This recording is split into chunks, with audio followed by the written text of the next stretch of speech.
our budget release from the USDA from our PPA proposal.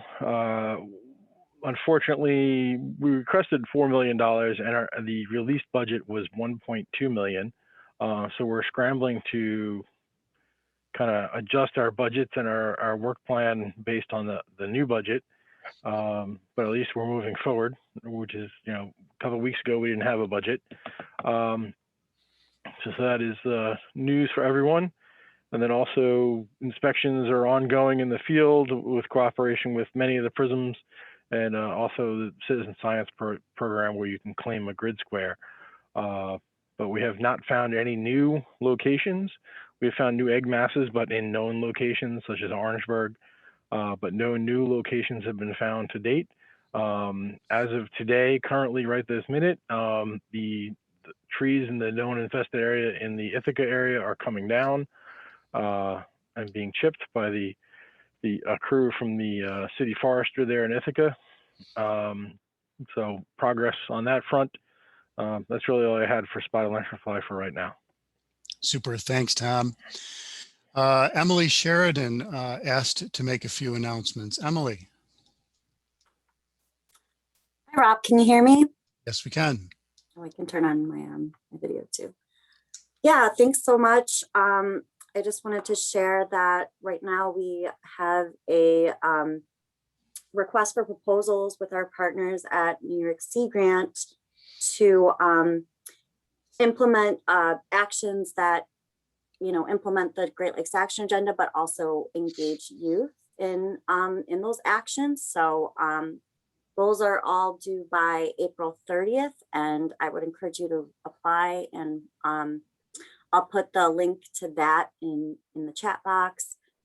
Since our last partner meeting, our DEC Great Lakes program did put out a biennial report that includes an article that we worked with Kathy McGlynn to put together on some of the actions that have been going on throughout New York's Great Lakes to manage invasive species. So I would encourage you to check that out. And then it might be someone else's announcement, but I'm excited that they're doing I Love My Park Day again this year on May 1st. And I signed up at the Black River Trail just for fun. And, if anybody else is interested, sometimes they have, some of the stewardship activities are to control or pull out invasive species and things like that. So we'll encourage you to get involved. Thanks. Thank you, Emily. And so we'll have additional time during our open dialogue at the end of today's meeting for anyone who wishes to make an announcement then. So beginning with some brief report outs from my end, I did want to share with everyone that the Mid-Atlantic Regional Seed Bank is seeking participants to identify local seed banks and to assist with native seed collection. We have a list of about 8 species that are being prioritized. We can share this list with anyone who is interested. It's a spreadsheet. It's kind of a lot to put on the screen. But if there's a need also that you wish, or a seed that you wish to be preserved, they are open to banking that seed as well. The seeds can then be retrieved for use on ecological restoration activities, including areas disturbed as the result of invasive species management. So I wanted to share this with everyone. They're looking for some volunteers. They're continuing to establish the seed bank. This might make for a valuable volunteer effort. And if anyone is interested, please contact Ed or Molly on the screen. They're very nice people to work with, or by visiting the MARSB website also shown on the screen. So again, if anyone has interest in participating with this, I would encourage you to get involved, perhaps by creating a volunteer event to help with the effort. The Thousand Islands Life magazine recently published a very nice article on our watercraft inspection and stewardship program. The link is on the screen. Megan will also share that in our chat box. And we can also read it if you received the link earlier in the week. There's a very good partnership taking place between the Thousand Islands Land Trust and SLELO, one that is emphasized in the article. The article is straightforward, comprehensive, clear, and concise, and I would encourage everyone to read the article. And I would just shout out, give a kudos to both Alaina and Brittney. Nice job on that.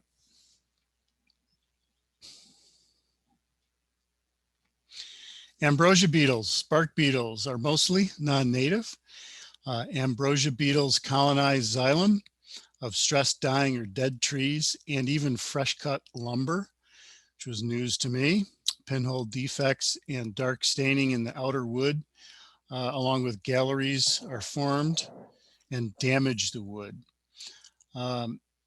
They've been reported to damage over 100 species of trees. And this year we are assisting Jessica Cancellaire at DEC with monitoring 3 traps in one site from late March, early April through mid-June. Our terrestrial coordinator, Robert Smith, will be leading this effort. You can see here the frass strands that emerge from the wood as a result of ambrosia beetles. And then this is one of the traps. We've seen these before for other insects, but these are what the traps look like, along with an informational tag placed adjacent to the trap. So if you see one of these while exploring nature, you'll be more informed. Again, Robert and Brittney placed the traps and will be monitoring them for several weeks. Robert, is there anything you wanted to add on this? Well, I mean, the only thing I can think of is the traps are set up so that 2 of them are in hardwoods and one's in conifer, and they're actually trying to trap the opposite and there. So the hardwood ones are trying to trap beetles that target conifers, and then vice versa. Got it. Thank you. So a while back, Megan had sent out some information on aquarium moss balls. A moss ball, I believe, is a species of green algae that is formed into a ball, if you will, and grows somewhere between 2 to 5 inches in diameter. Moss balls are purchased for home aquariums and are found in pet stores nationwide. As I understand, the U.S. Geological Survey made the discovery, reported it to U.S. Fish and Wildlife Service, and a public response by New York DEC Invasive Species Coordination section has been formulated regarding the issue. And I wanted to bring this up again because I think it's something that we all need to keep an eye out for, whether it's through the purchase of gardening or landscape materials or materials for our aquariums. You know, these things still occur, and they're occurring on an ongoing basis.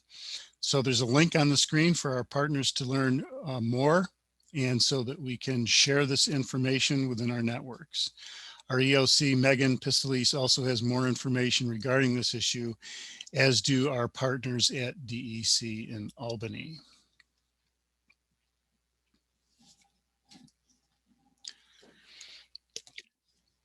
Next, we wanted to share some information regarding emerald ash borer, which is now considered fairly widespread throughout New York. There are those of us who feel that, at least in northern New York, biological control is perhaps our best hope for long-term management of the ash borer and future of ash. We've been collaborating with Thom Colarusso, USDA APHIS, Jason Denham, Forester with DEC, on releases of biocontrols in northern New York, specifically in Jefferson and St. Lawrence counties. These controls have also been released in Oneida County. So 3 of SLELO's 5 counties now have liberated EAB biocontrols. This map here depicts the EAB infested counties in yellow and the red counties where the biocontrols have been released. There are 3 parasitoids that are approved for release in the US, including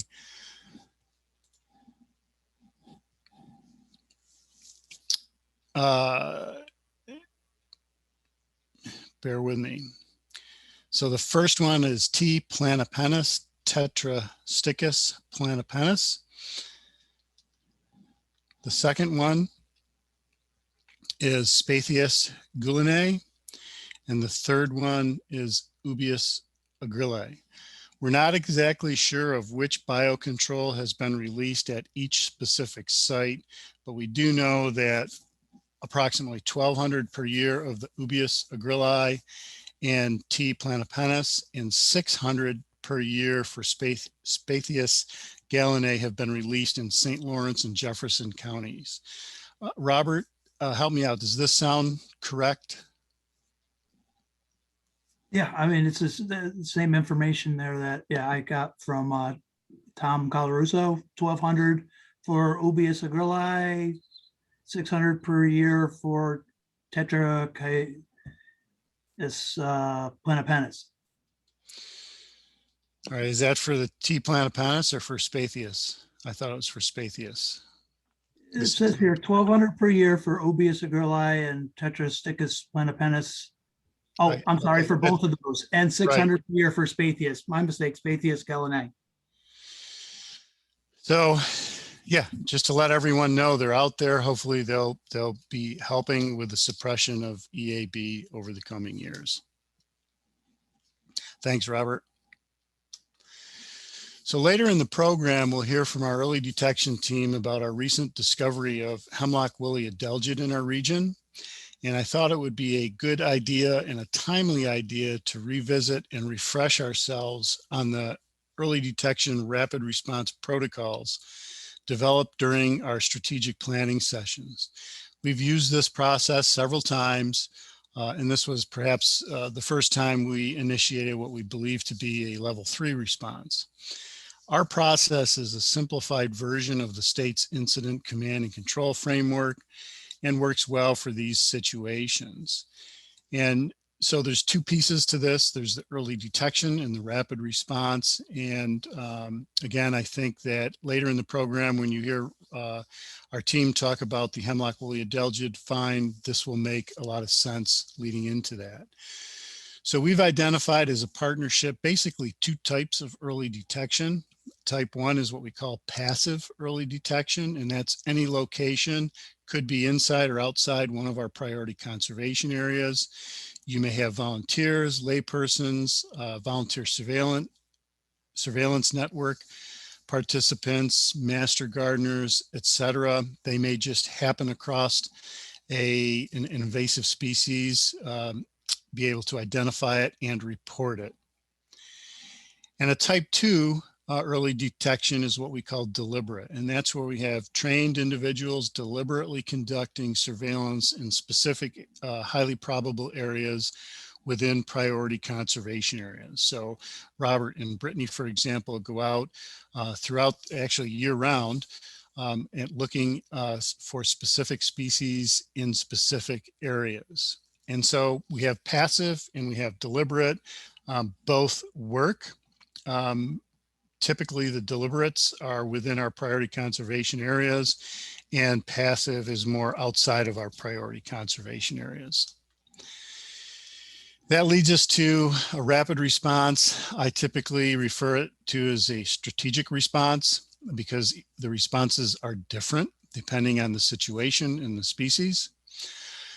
We have identified what we call a level 1 rapid response, which is a small to medium scale response. We may find water chestnuts in a new area, a handful of volunteers in canoes, and go out and do a hand pull, for example, to resolve the threat. A level 2 response would be more of a medium scale and a little bit more difficulty to implement. We might, there might be costs associated with it. We may need permits. We may need a licensed pesticide applicator or machinery. And then there's what we've identified as a level 3 rapid response. And this is primarily for new large scale infestations. If we were to discover a population of hydrilla or northern snakehead or even Hemlock woolly Adelgid. And these are the the enhanced or large scale, more intense responses. And a level 3 activates a flow chart. And this flow chart was put together intentionally and is designed to follow an orderly process and to keep track of each step by checking off appropriate boxes in each step. And so once a step is complete, the box on the left column gets checked next to each step. And this helps us to remain focused amongst the chaos. And additionally, we always respect the landowner's privacy and move forward decisively yet discreetly. So you'll see, I won't go through all of these, but the first activity is to obtain a positive ID of the species. We list a few people, go-to people that can help us identify a species accurately. In the case of the recent Hemlock woolly Adelgid find, Mark Whitmore was instrumental in that process.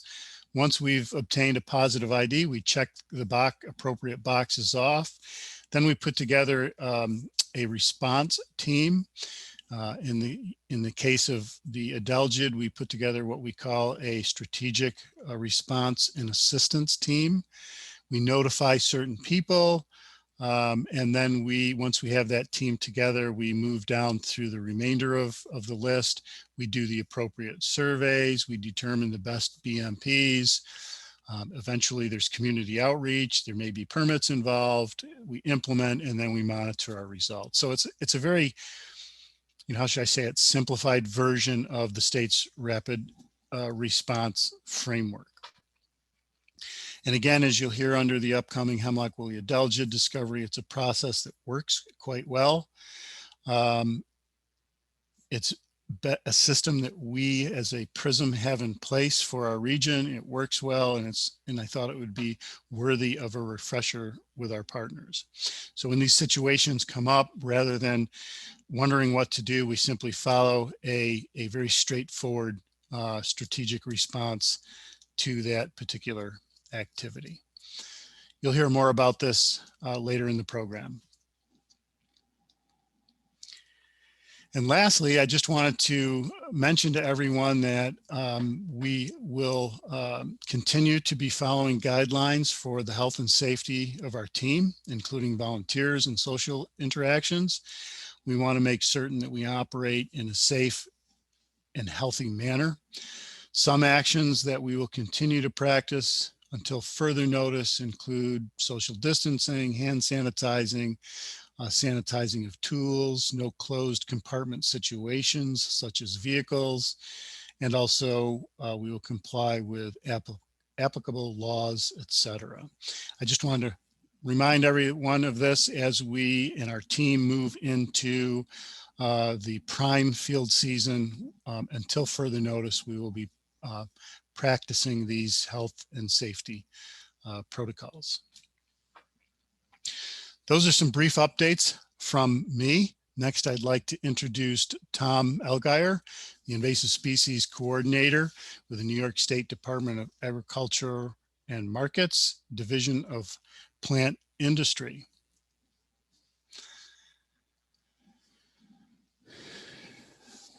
Good morning, everyone.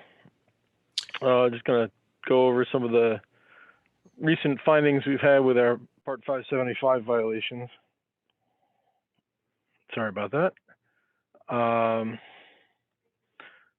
right. So in 2020, our inspection totals, we totally inspected 3,512 growers and dealers. So a grower and dealer, we break them down into two categories. Growers are nurseries that produce their own plants from propagation and grow them on, where a dealer purchases plants and resells them. A dealer example would be like Walgreens or a Walmart or something like that, where they purchase plants in and then resell them. So as far as certifying them or licensing them, we break them down into two categories, but kind of they're all lumped together for this total number of inspections. of that total 3,500 or so inspections, only 375 of those inspections involved plants regulated by Part 575. You can see an example of the regulated tag requirements there on the right. Of those 379 inspections, there were a total of 59 violations. Some of those were multiple violations for, one inspection may have had more than one violation because they may have had 3 different species of plants that were unlabeled, that sort of thing. So 53 of those were regulated plant violations. So typically these are plants that were either not labeled at all, or the labeling did not meet the standardized requirements of the regulation. There's a font size and specific verbiage that has to be included in the tagging, as you can see here in the photo. If they don't meet those requirements, it's considered a violation as well. But only 3 of them were prohibited plant violations, which are the more serious violations. So, next slide. So when you look at it in perspective over time, the first year in 2017, when we really started doing inspections for Part 575, we had 813 Part 575 inspections. But it's remained, around 400 or 500 sites ever since. So for the last 3 years, we've been pretty consistent. And one thing I forgot to mention on the first slide, and I'll bring up now, is with COVID and with the discovery of spotted lanternfly in New York State, our resources were spread very, very thin. The COVID restrictions and having to divert staff to do spotted lanternfly inspections and really took a toll on the ability to do nursery inspections. But that work still had that's our primary mission that really had to be carried on. So despite all that, our horticulture inspectors still managed to do quite a number of inspections. That being said, when you look at the graph on the bar graph on the left, you can see that the trend is downward, which is really what we want for a regulatory program. So the number of inspections have dropped slightly, but we're pretty consistently, slowly, gradually decreasing the number of prohibited and regulated plants, plant violations. So next slide.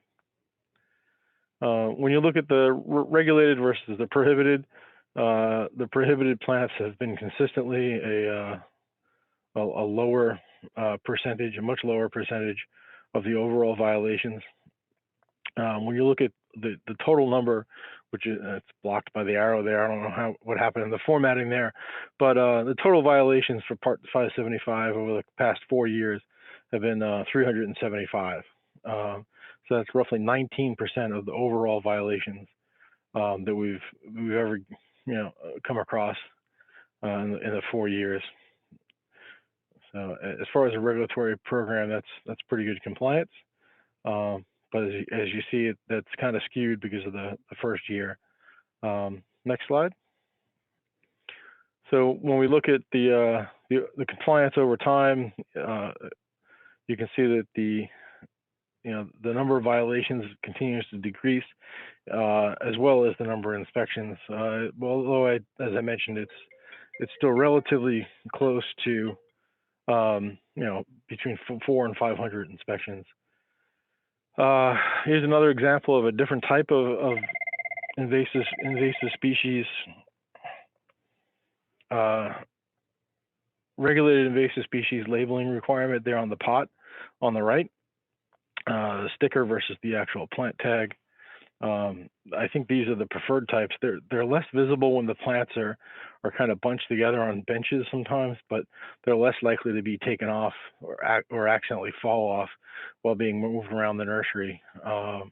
Sometimes homeowners take them and take them off to read them and just kind of throw them back on the ground, so they get unlabeled that way. When they're stuck on the pot like this, they're more persistent. So next slide. As far as last year's 2020 575 compliance, we were at 15% of the overall inspections. So you can see that the prohibited plants were a very, very small number, 3 of the overall inspections conducted last year, just for Part 575 compliance. So the 15% is actually the overall compliance for 2020 with the larger number of the what is it, the 3,512, something like that. So it's still better than the overall average. So next slide. And again, looking at just the 2020 575 inspections, I think I have the pie graph on the right. I have these reversed on the slides, I believe. So the 2020 compliance remains unchanged from last year at a 2% violation rate when you look at the total number, the 3,512. And again, the overall compliance, very small numbers of violations. And when you break them down into regulated and prohibited, again, that's the prohibited plants are a much smaller percentage. So, next slide. When you look at just the prohibited plants, overall for the past 4 years, which was like I said, a total of 300. I thought it was 75. It's 379 violations. Only 1% of those violations are prohibited plants for the past 4 years. So, next slide. And you can see the downward trend in violations overall from 2017 when we first started collecting data. We had a little bit of a spike. There was a learning curve, and you can see a big difference between 17 and 18, where we kind of got over that hurdle, that learning curve, and things are kind of not flat, but decreasing, which is what we want to see in any regulatory program. So, next slide. I believe that's your last slide, Thom. That's the last one. That's what I thought. I wasn't sure if there was a question slide after that. I think I left that one out. And I can certainly answer any questions anybody has or any. And keep in mind, this is Part 575 inspections for plants only. This is not the animal part of Part 575. New York State DEC does the regulatory aspect of that, but we handle the plant part. So this is just for plants. 2 quick questions, Thom. This is statewide statistics? Yes. And when it comes to the prohibited and regulated species, are you noticing any like particular species that are just dominating those categories? Or not really? Yeah, I didn't look at this year's data for that, but in years past, the Miscanthus varieties and also the euonymus varieties were far and above every year consistently. I didn't look at them this year, but you know, for the past 3 years, there have been our frequent flyers, our frequent violators.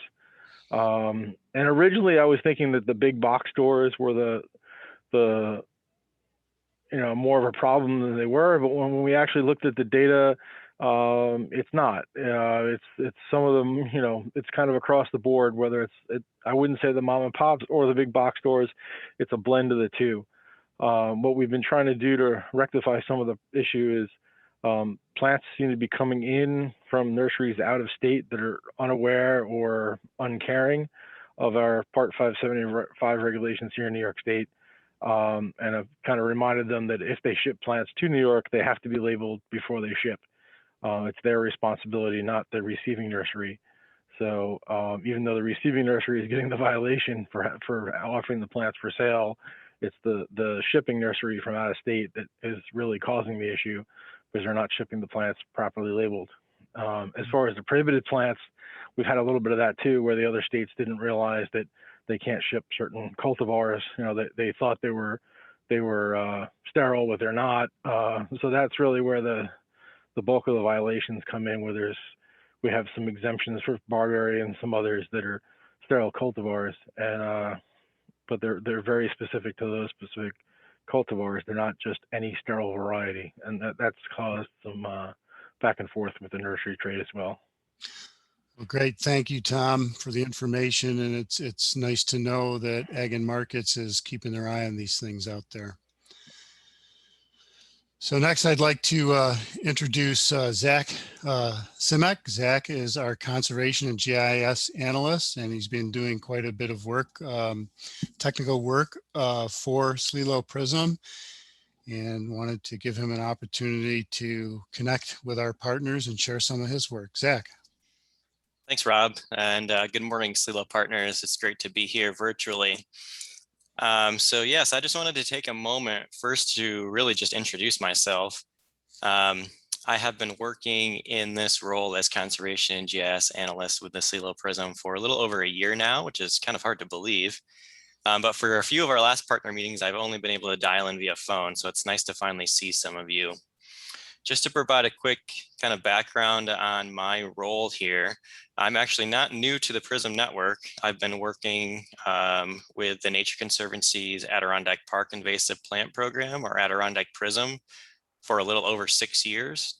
And over this last year have begun this joint position working 30% of my time with SLELO and 70% with I.S.P.M. Both programs are housed under the Nature Conservancy. So my role with the SLELO team and with I.S.P.M, I divide kind of into 4 buckets of work. Do a lot of GIS analysis, general data analysis, supporting our staff members across both teams. Some of my own independent projects, I work on a few different remote sensing initiatives using both drones and satellite-based data sources to help inform some of our conservation projects, and then provide just some general technical project support to our staff members as requested and needed.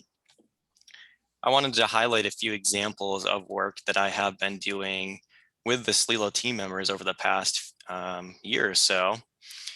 For example, I have been working on supporting Brittney and Robert's use of mobile monitoring tools in their work in the field. So for example, I have been working with them to get them set up using iMap's mobile advanced application. And this is a tool that supports field data collection and can help increase some of the quality and accuracy of the data that the SLELO team is collecting. And it allows us to better evaluate invasive species distribution and management trends over time. So it's been great to see some of the data rolling in using that tool over the last year. And then a lot of my work with the SLELO team is kind of behind the scenes. So I have been working kind of on the back end with Brittney in supporting her use of some of the field data collection tools for the Watercraft Inspection Steward program, rolling up some of that data and helping to produce some visualizations and reports that she'll share more information on later in the presentation. And similarly, I have been working with Robert to compile some data from his extensive inventory of the Black River Trail. And I won't steal his thunder because he's going to talk about that later on, but working in the back end to roll some of that information up and help us digest it and hopefully make some decisions over the next short term. So that's just a sampling of the work I've been doing with the SLELO team. I am going to drop my email in the chat box, and I would welcome any of the partners to reach out to me if you have ideas for ways that we can better serve you data and information related to some of our SLELO projects. I would love to hear your ideas. So I'm going to drop my email in the chat box, and with that, pass it over to Robert. Super. Thanks, Zack. It's good to have you on board. All right. Good morning, everybody.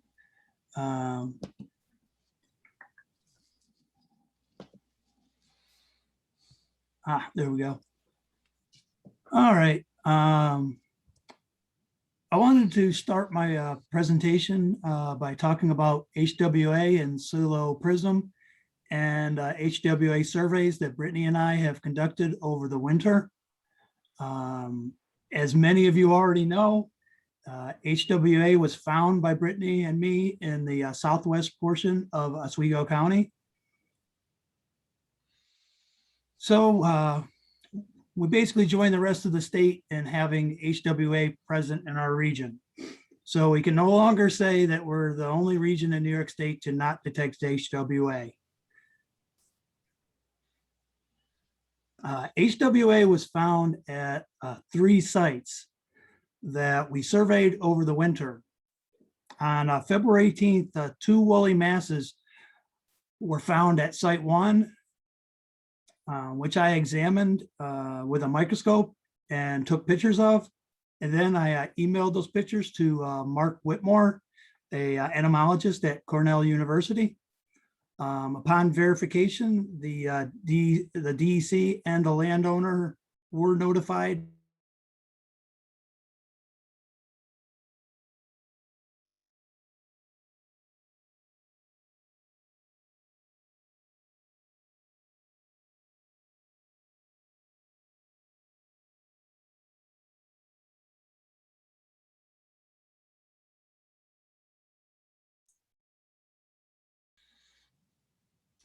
Brittney, do you want to fill in for Robert? It looks like he froze up. Sure, of course, I can do that. Yeah, so until Robert gets back on, I can cover for him. So basically, we notified DEC and the landowner, and we grouped together to really gather our thoughts and figure out the best way to move forward with that.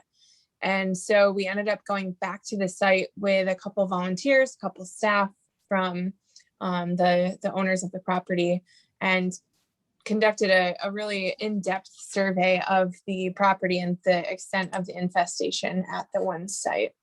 Rob, if you could go to the next slide, please. Yeah, so you can see on the map here, the 3 sites. So site 2 was the one that we did the full survey on.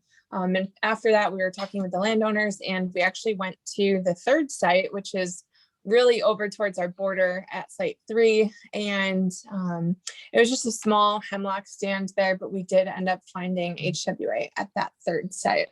So we're hoping to really encourage as many people as possible to conduct surveys along the shoreline. Some of the Hemlock Initiative staff that we've been working with have a feeling, or have talked about how wind dispersal might be playing a role in spreading HWA across the shoreline. Rob, if you can go to the next slide. I'm probably not going as in-depth as Robert would have. I'm sure he had a few more extra things to say, so I apologize until he gets on. But so we did go to 13 total sites so far. And just those 3 sites that we have been to had the HWA. We are going to one more site tomorrow, actually. That's the 3 Mile Bay Wildlife Management Area. We were supposed to get out there a couple weeks ago, but some weather prohibited us from being able to get out there. So tomorrow will be our final day doing some HWA surveys. We're hopeful not to find it at that site. That's over on Oneida Lake on the southern shore, or northern shore of Oneida Lake. And then once we gather all that information, we will continue working with Zack. As he mentioned, he's been a huge support in the background side of things. And so we'll be creating a summary report of all of the sites that we've gone to, the total infestations that we've encountered, and a little bit more in depth about the response in the treatment plan. Rob, I don't know if you want to mention anything but about the treatments that the landowners are working on, or anything further with that, or if you're all good. Yeah, I know that, in following the, our rapid response or strategic response protocols, there are options for the landowners or land managers. There are insecticide treatments that are available, and also long-term biocontrol treatments. As to which step forward they will choose, we're unsure of at this point. We encourage landowners and land managers to manage hemlock woolly adelgid for a couple of reasons. One is to, try to maintain the overall health and resiliency of a woodlot, the general health of that woodlot or forest, if you will, and also is a means to reduce or slow the spread of adelgids through different systems. But in terms of which they will select best management practice, I don't have that information at this time. Okay, thank you, Rob. Yeah, and I do want to just give a special shout out. I don't know if any of the volunteers are on the line right now, or any of the landowners, or even any of the DEC staff, or anyone else from Hemlock Initiative that has helped us with this. We have been working really hard to try to connect with all of the partners involved and just make sure that everyone's up to date as much as possible on the fines, the total extent of these infestations. And, you know, we really appreciate the support of the volunteers. We had a bunch of people come out and help, and they've also gone out to a few other sites as well to do further surveys and just really kind of help us get a better understanding of these populations. So thank you to all of those of you who are on the line. And if they're not on the line, just know how much we appreciate their assistance. Yeah, and real briefly, I just want to put Zack on the spot here. I know that a similar situation occurred last fall up near Lake George. And Zack, could you just speak as to that cocktail that can be used in terms of basal bark treatments, et cetera? Sure, yeah, so we have been unfortunately dealing with a well-established infestation of Hemlock Adelgid over in the I.S.P.M PRISM, and have been involved in the chemical management of that site. So yeah, as Rob mentioned, there is a cocktail of chemicals that can be used for the control of Hemlock Adelgid when it is a relatively new infestation. There are two chemicals used in combination as a basal bark application. So the chemicals are mixed together in a tank and sprayed on the lower 6 feet of the tree's trunk. They are drawn through the bark and then translocated throughout the tree's vascular system. Two products are used because they work in different ways. One is called imidacloprid. It's a slow moving product that can take up to a full season to translocate from the basal part of the trunk to the canopy. However, once it is translocated, it can remain present in the tree and provide long-term protection for 5 to 7 years. The second product, dinotefuran, is a faster acting insecticide. So as soon as it's applied, it can translocate throughout the tree in as little as 2 weeks. And provides immediate control of the insect. However, it is not very long lasting and will typically fade away within a season. So the two products in combination provide that initial knockdown of HWA, but then also long-term protection from future invasion. Great, thanks, Zack. Brittney, anything else on this? No, not as of right now. Just stay tuned for that summary report to come live on our website. We will share that information, I'm sure, via email. Megan has been sending information out, so I'm sure she will probably send something out with the link to that report. Or if you're following us on social media, you might also find it there. Robert, I think I saw that you signed back in. Are you up and running again? I am up and running. I don't know what happened. It's like it good, went because I didn't want to do the next part, so I'm glad you're back. I'm going to mute myself and let you continue. Okay, very good. Okay, moving on. I just gave you control. All right, excellent.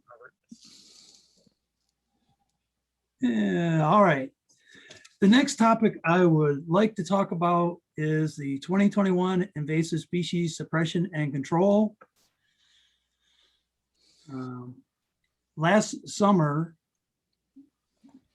was Brittney and I's first full field season. And as a result of our surveys last year, we retired several sites while adding several new sites. The table on the slide shows the number of treatment sites for each species at each PCA. This year, we'll be treating 6 more sites than we did last year. Swallowwort sites increased at Chameau Barrens and El Dorado Black Pond, but they decreased at Deer Creek for a net increase of 3 from 74 to 77. Phragmites decreased by 1 at Little John, but we will now be working at 2 sites on South Sandy Pond for a net increase of 1 from 6 to 7. Japanese knotweed decreased at Deer Creek and El Dorado Black Pond, but we found new sites at Lakeview and Oneida Lake, so we broke even at 7. New species for treatment this year are yellow iris with 1 site at Lakeview, which we will manually remove, and Oriental bittersweet with 1 site at Oneida Lake. All right. Before I go into the details of the giant hogweed efforts in SLELO PRISM, I'd like to review the DEC's giant hogweed program. All giant hogweed sightings are added to the program by contacting the DEC at the number provided on the slide. DEC will then make us aware of the sites within the SLELO PRISM region. Each site is then treated by either chemical or manual methods until no giant hogweed plants are observed. After 3 years of no observation, site is declared eradicated and active and still monitored at 6 years from the last observation and 9 years from the last observation of giant hogweed. It is then removed from monitoring. All right, moving on to the review of what we did in 2020 and our plans for 2021. There were 3 sites with no permission to treat, 27 sites with no germination, they were just monitored. 21 sites that were treated, 11 using the root cut method, 10 using chemical method. 9 sites that were not monitored since they are over 3 years clear of giant hogweed, but are not due for a 6 or 9 year monitoring. This adds up to a total of 60 sites monitored or treated last year. Of those, 2 sites were free of giant hogweed for 9 years, so they were eradicated and removed from site monitoring. This leaves 58 sites from last year that will be monitored or treated this year. 44 of these sites have not been free of giant hogweed for 3 or more years and will be monitored and treated if necessary. 2 sites are due for a 6-year monitoring. 1 site is due for a 9-year monitoring, and 11 sites will not be monitored this year. There is also 1 new site that was reported to the DEC last year that we'll be working on. So this brings the total this year to 59 sites that SLELO PRISM is responsible for. To date, giant hogweed has been eradicated, that is free of giant hogweed for 3 or more years at 33% of our sites. 54% of those treated since SLELO PRISM was formed were manually treated using the root cut method to reduce the use of herbicides.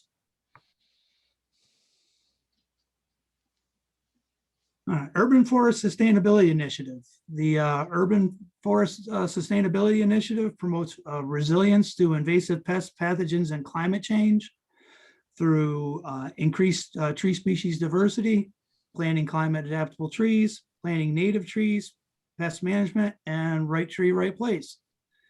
This program offers a sustainability guide, a presentation, and a $5,000 reimbursement for cities that purchase non-invasive tree species. The only requirements are that members are involved with members that are involved with the city tree program attend our presentation about urban forest sustainability, and receipts showing the purchase of non-invasive trees species. Really that simple. We are currently talking with Utica about planting trees this fall. We're also talking to them about giving a presentation, but no date has been set up for the presentation. We have also been working with Pulaski, whose mayor expressed interest in the program. They are not one of the cities or larger villages that would qualify for the $5,000 reimbursement, but we were able to offer $2,000 discretionary funds to assist with planting non-invasive species in Pulaski. I also gave them a presentation to those involved with their tree program on April 5th. They just need to provide receipts for the tree purchases and they will receive a reimbursement of up to $2,000. In addition, to the presentation for Pulaski on the last few weeks, I had the opportunity to present the program during an EAB workshop and the TNC lands team.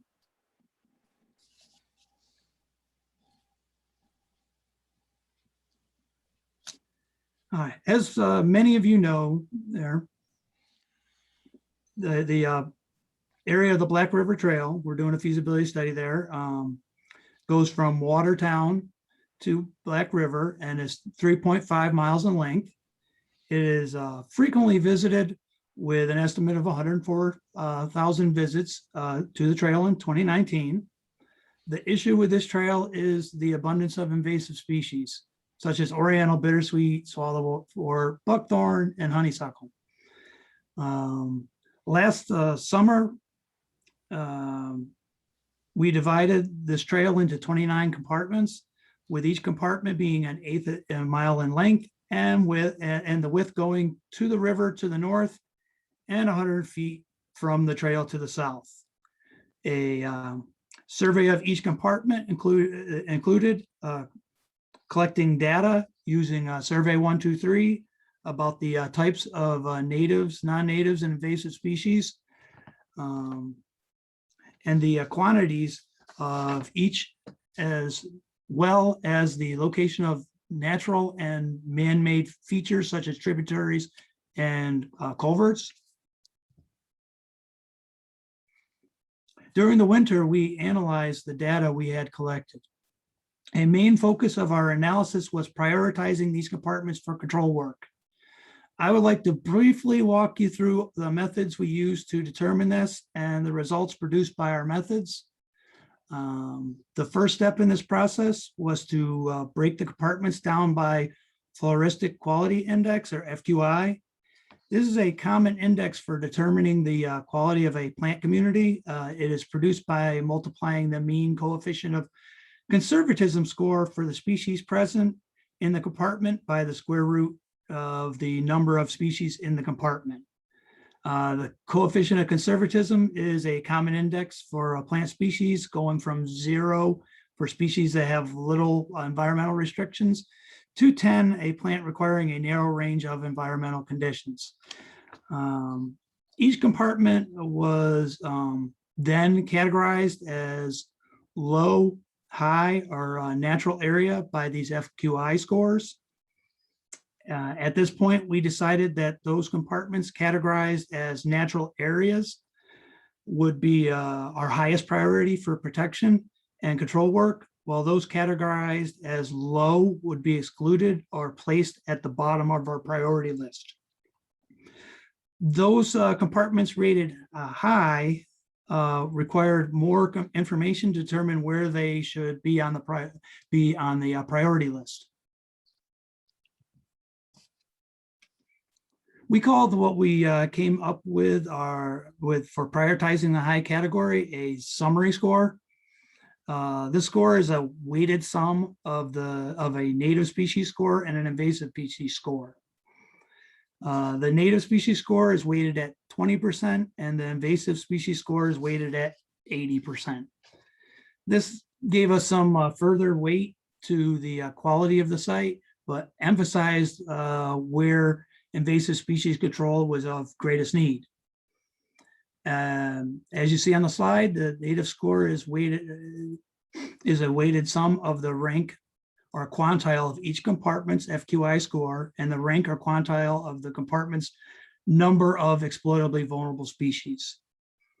Bottom line, the lowest score is the compartment with the highest quality of native species. The invasive species score is a weighted sum of the rank or quantile of each compartment's abundance of tiered invasive species and the rank or quantile of each compartment's abundance of non-tiered invasive species. This is weighted heavily towards the tiered species since they are most likely to be managed. The lowest score is the compartment with the greatest quantity of invasive species of concern. Before I show you the results, the resulting prioritization score, I like to point out that this is a flexible method that will take spatial relationships into account. As an example, if you look at towards the bottom there, they got 2 bars. The top bar on this slide shows 5 high priority compartments before spatial analysis. 4 are close with a non-prioritized compartment in the middle, and 1 prioritized compartment is by itself, number 20. On the lower bar, you can see that after analysis, we may decide to treat that compartment in the middle of the group instead of the one by itself in order to ensure continuity of control in this area and avoid the space being a source to reseed invasive species into our treated areas.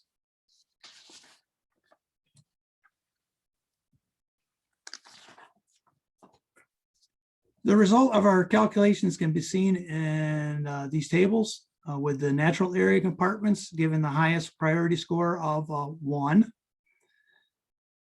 The low category compartments are placed at the end with a 999 score, and the high category compartments placed in the middle and being prioritized by their summary scores.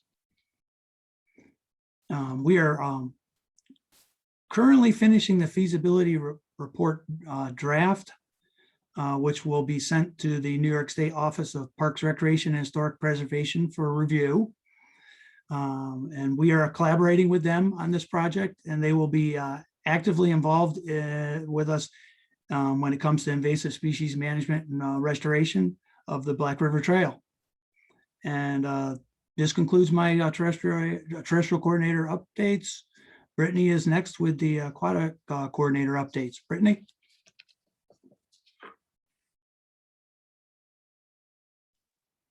Thank you, Robert. And I don't know if everyone needs a minute to digest all of those numbers and that really in-depth information. Zack, Robert, and I have just been working tirelessly trying to figure out the best way to just take a new approach at, conducting a feasibility study and figuring out how to prioritize and also protect the native species, because at the end of the day, of course, we're focused on the invasives, but we really do want to work towards protecting native species and kind of transitioning our approach as well. So I've requested control of the screen. And with that, as most of you know, I'm pretty sure I'm familiar with everybody on the line. I'm Brittney Rogers, and I'm the Aquatic Restoration and Resiliency Coordinator with SLELO. So I just have a few simple updates that I wanted to talk about today. And I wanted to start by talking about the 2021 eDNA project. For those of you who have participated in the last partner meeting or two, I'm sure you've heard a little bit about this, but our plan for 2021 is to explore tributaries of Eastern Lake Ontario up into the St. Lawrence all the way up to Cornwall Island, which is basically the furthest extent of the SLELO region. And what we'll be doing is sampling for species, invasive species that are difficult to detect visually. Most of them are animals because they are not as easy to capture. So we'll be looking for the presence of some of those invasive species. And then also we'll be sampling for gorgonids, which is cisco or lake whitefish, just to assess their use of spawning in tributaries. So I've been working very closely with our sustainable fisheries ecologist with the Nature Conservancy, and her and I have partnered up and are working on this project together. So with this project, we are creating a mobile lab, and we're in the process of finding that mobile lab, which is basically going to be a 16-foot long cargo trailer that we're converting into a lab station. We've been in communications very closely with U.S. Fish and Wildlife Service. Although they have 25 to 30-foot trailers, we're going to have that smaller condensed version, also so that we can get it into some of those smaller lots and areas that we'll be working in. And with that, it'll give us an opportunity to have all of our lab equipment in one place and just collect better samples, more efficient sampling, so we can not sit on the boat in the pouring rain with the after end results of a hurricane storm like we did last season. And as you can see in this bottom photo, that we had inches of rain in the bottom of the boat as we were trying to scoop it out. But so this way we'll be in this enclosed trailer with all of our lab equipment and no more lugging things around in the back of a minivan, or, you know, what other ways that we've used. With this project, I am excited to announce that we will be doing a webinar series. So 2 main webinars sharing information. We kind of opted to go for this lunchtime hour. I know often, you know, people want to break from work for lunch, but we're hoping that people will come sit at their desk and learn about the fisheries program through the Nature Conservancy in the Great Lakes from Pippa, my colleague, and then also learn a little bit more in depth about some of the projects that we're working on at SLELO and hoping to expand. That's the first webinar. And the second one will be diving deeper into the eDNA work that we're doing and talking about and teaching about the species and the different ways that they're interacting with each other. So both the native and invasive species. The final third webinar will be focused towards volunteers. So kind of giving them the rundown of what it is, what expectations are for volunteers for eDNA work. And then we'll be doing a final report webinar in January 2022. But the one exciting thing I wanted to share and talk a little bit about is we are super excited that we are able to bring on a seasonal technician or an eDNA project technician for this project. And so they'll be helping us implement this work and traveling basically, as you can see in the picture of the map here, all the way up to the furthest extent of the SLELO region, even a little bit, potentially a little bit beyond, and then down to Oswego in the Eastern Lake Ontario region. So we're quadrupling the number of samples we'll be taking, and we're in the process of really just gearing up for season. If you know anybody that might be interested in doing this position or applying for this position, it does close May 9th. So please feel free to share that. We will be sharing it through email soon, probably midweek next week. The position just went live, so we're still in the process of sharing it more internally with partners before we go to the public. So if anyone has someone, please recommend that to them, and stay tuned for more exciting updates about this project as we continue to expand. The next thing I wanted to talk about was our watercraft inspection steward program. You heard from Alaina today. She's departing from Tilt and bringing on Shannon as the new EOC person. We're super excited to continue working with Tilt and also expanding our improving our watercraft inspection program moving forward. So we learned a lot from this past season. We had 10 stewards covering almost 30 launches, and we collected a ton of information about the uses of these launches and just the people that were there, the invasive species we were encountering. If you haven't already seen the Watercraft Inspection Steward Program report from 2020, please feel free to go to our website and check that out. There's a lot of really good information on there. As Zack mentioned, he's been helping me with these launch profiles. So this was something that some of the other watercraft inspection programs do a little bit across the state. And I just saw a really big need for our region, just because we do have this huge stretch of Eastern Lake Ontario and the St. Lawrence. And these launch profiles will give us a better understanding of the typical daily use that these launches, the invasive species that we're finding at each launch, where people are traveling to and from. And hopefully in the next couple of years, we'll start getting a better understanding of potential species spread from different launches in different regions that people are visiting. If you can see on the screen here, Butterfield Lake is a hub for people traveling to the Adirondacks, down to the Finger Lakes, down to the Hudson region. So people are traveling all over New York State. And it's just really informative to see it all brought together. Hopefully we'll have those completed and sent out by early May for the property managers at the launches to have, for our stewards to have, and then also for the public to have access to. with that, again, we're just learning different ways that we can improve. Having trouble hearing you. Oh, so sorry. We're working on different ways that we can improve our data collection, and also when the stewards are getting to the launches, we're having them check in and check out this year and taking photos of the launches, or indicating the number of cars and trailers there, so that we can know if a steward's starting at 8 a.m. and there's already 30 boats in the lot. That means that we're potentially missing 30 people that have already launched their boats and the stewards weren't able to inspect them or work with them. So hopefully after this 2021 field season, we might be able to continue adjusting our schedule a little bit and making sure that we're getting as many people as possible. So that's all super exciting watercraft inspection stuff moving forward. The next update is about the aquatic restoration initiative that we started last year. So phase 1 was completed, and we worked with a subcontractor, Roots, to go out and do a full inventory of the invasive species at the 3 tributaries that we had selected, and then also do an assessment of the habitats and provide recommendations for restoration or work moving forward. And as many of you on the line probably know, strategic restoration is really essential for the overall ecosystem health, the function, and the services. And based on those results from phase 1 of this study, we were able to get the knowledge and the comprehensive understanding of the tributaries that we needed. And we figured out where we can better focus our efforts to actually do some restoration and try to manage some invasive species. Most of the work, as you can see on the map here, is actually focused on the South Sandy Creek, and that's focused on the Phragmites and Japanese knotweed populations that were found there.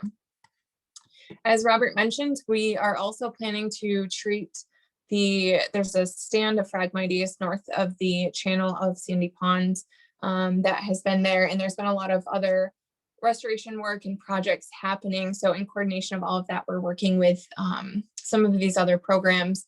And hopefully if you are attending the symposium in June, you'll hear about some of these other projects and things that are happening. And as many of you probably know, by controlling the invasive species in these regions and suppressing their populations, we also need to combine that with the restoration and reestablishment of native species. And so with that, I do want to mention that now that spring is actually somewhat here, hopefully most of the ice is gone, no more crazy snow, there actually is a lot of volunteer work needed at the dunes. And so there are a couple of dates that will be sent in the chat box, as well as the contact information for Sandy Bonanno, who is kind of leading this volunteer effort. So we're looking for help to plant some dune grass. And if you've never done it before, it's pretty easy. There's actually going to be some training there. So if you're new to it, you can totally attend. Really just have to be able to walk in the sand and use a shovel with a partner or a friend. Just an excuse to get out on the beach and on the lake in the nice weather. So again, the contact info for Sandy is in the chat box. Her phone number, you can text or call her or email her to sign up or to say that you're interested. She'll send you all of the directions and details and other information.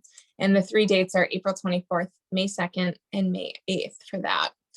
So if anyone's planning on going out there, we hope that you have a good time and continue to volunteer and participate in the different projects within the Eastern Lake Ontario region. And so with that, I am going to pause my sharing. And if anyone has questions, please feel free to either email me on the side or go ahead and send them to me in the chat box where we can talk more at the end. So thank you so much. Okay, thank you, Brittney. Rob, was there anything else that you wanted to say before I continue with my session? No, I have nothing else. Feel free to continue. Excellent. Okay, so here are a few stats here from the quarter here, starting from January until March 31st. We had 74 Facebook posts. We've reached nearly 16,500 people, and we've had 728 engagements. Our websites, both the SLELO and the ELOSC website for swallowwort, We've gotten over 10,000 visits. We've hosted 9 events and had 628 attendees at those events so far. Here are a few events worth noting, all of which are or will be posted soon to the SLELO events page. So on the 22nd, we have a buckthorn workshop that's being led by Peter Zimmer at Clarkson University to help train some student volunteers and ground staff on how to manually control buckthorn and some other invasive plants that are encroaching the campus property. So this workshop is also fostering a collaboration to recruit and train student volunteers who walk the Clarkson University trail system to recognize and report porcelainberry. As you may recall, porcelainberry has been confirmed in the backyards of a homeowner in Potsdam and another in Ogdensburg. SLELO has been in contact with these homeowners and the plants have been removed and follow-up visits have been done annually. However, as a precaution, we're wanting to develop a volunteer network to help keep an eye out in those areas, and this relationship with Clarkson will enhance that effort. There are multiple invasive species themed weeks that are coming up, and SLELO plans to participate in various ways and aid promotion of these events. This June, we will be hosting our symposium. I'll give more details about this a little later. And there are many iMap programs coming up as well. Monthly webinars are hosted on the last Wednesday of each month at 1 p.m. and trainings that aid statewide mapping efforts for spotted lanternfly and water chestnut are coming up in June. You can learn more about these events and register at nyimapinvasives.org/training. So our symposium is going to be held virtually. It's going to be a 2-day event that is free. So June 23rd and the 24th, we will have AM and PM sessions between 10 and 12 and 1 and 3, with optional virtual networking engagements that will occur between noon and 1 p.m. Each session has a theme, and we're applying for various continuing education credits, including pesticide applicators, Society of American Foresters, International Society of Arboriculture, and others. So in the past, we've held a raffle with items donated from our partners, but since this year's symposium will be virtual, we're going to host a virtual trivia game where participants can win prizes. Questions are going to be tailored to the presentation, so only those who attend the sessions will know the answers. And so if any partners are willing and able to donate a swag item for this, please do reach out to me because I'm gathering items now. New York Invasive Species Awareness Week will be held June 6th through the 12th. The PRISM Network is collaborating on a themed webinar series each day, starting at 1 p.m. and airing as a live hosted recording again at 7 p.m. on that day. There will be social media campaigns, virtual challenges, in addition to COVID compliant events. There will be pre-made social media posts, which will be available for partners to easily share for each day. These will be shared on the Facebook group called the PRISM Share Group, which many of you are. This group is being used by SLELO partners and the PRISM network to promote or share invasive species related social media posts. If you are not already a member of this group and you want to be, just search for PRISM Share Group on Facebook and request membership, or just reach out to me and I'll get you hooked up. There are many of us conducting water chestnut polls, and often these polls are conducted at the same location each year. To gain a better understanding of their overall impacts and effectiveness of these efforts, it is important to conduct a pre-poll survey of the site, in addition to reporting the amount that was removed after the hand poll to iMap invasives. Reporting treatment data helps track the effectiveness of the treatment. Records also show if the water chestnut populations at the site that is visited each year, it has been successfully eradicated, or if the populations are at a level of suppression. Learning this information could allow treatment efforts to occur in a new location. In addition, having survey and treatment data on iMap would help us all better visualize where everyone is working, which would enhance efficiency and help identify locations that could possibly be neglected because we thought another organization was taking care of it. There is a step-by-step guide on how to report water chestnut pre-site surveys and treatments. This is a screenshot of the document. You can find this document online at the bottom of the NYIMAP invasives page, and also on the SLELO website, which I'll put in the chat momentarily, on the outreach materials page, which is located on our resources tab on our website. I can also email you a copy of this document if you want just a physical copy. As mentioned on the iMap event slide, there will be a training planned for this topic for June, and it will likely be during ISA. So just keep an eye on your inbox for an announcement for that, and also just check the webpage. As you may recall, SLELO is undergoing a marketing initiative using the Pledge to Protect theme. We have been working with Break the Ice Media and are aiming to roll out components of this initiative this summer, including a logo, a landing page on our website, and virtual toolboxes with resources that are unlocked when a pledge is taken. So stay tuned for that. And also, many of you have learned about the statewide survey for spotted lanternfly and tree of heaven. There are 11 grid squares that have been adopted in the SLELO region, and there are many more to have yet to be claimed. You can learn more about this project at nyimapinvasives.org/SLF. There are recorded and upcoming webinars showcasing the seasonal signs and how to survey for and report to iMap for this project, which you can see here, and these are also on their website. Also, SLELO is available to actually provide trainings to your staff and volunteers on this topic. So just reach out to me if you want to set up a training outside of these upcoming trainings or recorded trainings.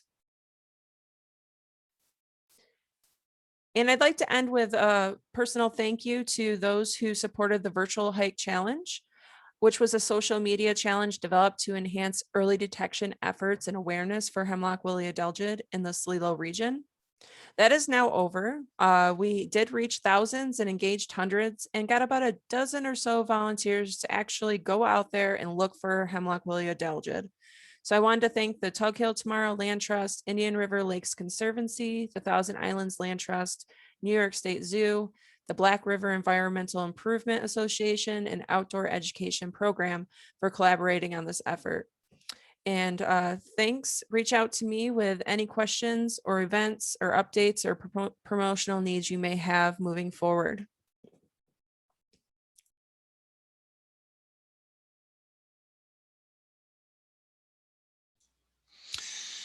Thank you, Megan. So, time to decompress a little bit, I think, here. A lot of information this morning, but it's a lot of valuable information this morning. I just want to take a moment to reflect a little bit and try and sum things up for everyone's benefit. We heard Robert talk about feasibility study on the Black River Trail. And, this isn't the first time we've done feasibility studies. Many of you may recall we did one years ago for the Salmon River and the Salmon River Estuary.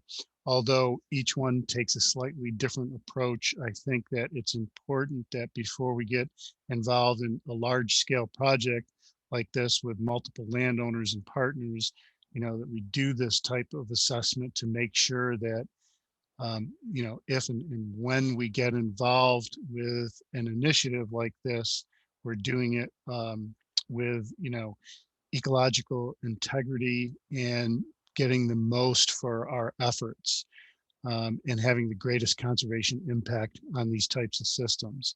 So I think that Robert and Brittney have been working on this way to prioritize compartments within the Black River Trail. It's technical, but it's a valuable exercise that helps us lead to a better outcome. We heard Brittney talk about the importance of restoration in our work, and that acknowledgement helps us to create more of an in-depth approach to our work, again resulting in hopefully better conservation outcomes. So I think it's important that we take these types of approaches, if for no other reason than to make sure that we're doing, the right work in the right places with the best possible ecological outcome. Our symposium is coming up. This will be a virtual event, but we've had great success with these symposiums in terms of exchanging important and timely information. So I would encourage everyone to block out time on your calendars and get the word out. Once we have the registration go out and the announcements, from what I've seen and watched our education committee do, and with Megan's work, this is going to be a phenomenal exchange of information. So before we wrap things up, I am not sure if we have any statewide partners on the call. I do know that the iMap invasives team sent us some information, which Megan covered for us. I did hear from Carrie and Audrey from the New York Invasive Species Research Institute. They were planning to attend, but schedules changed this morning. And I just wanted to say on their behalf that we work very closely with the Research Institute. They have been very helpful with our Hypena opulenta releases and our biological control program here in the SLELO region. We will be and currently are engaging the Research Institute with more biocontrol releases for this summer. So we'll keep everyone informed as developments occur with the Research Institute. I don't know if we have anyone on the line from the DEC Invasive Species Coordination section. I haven't had a chance to look at the participant list, but if anyone is with us from the coordination section, please feel free to unmute and join in.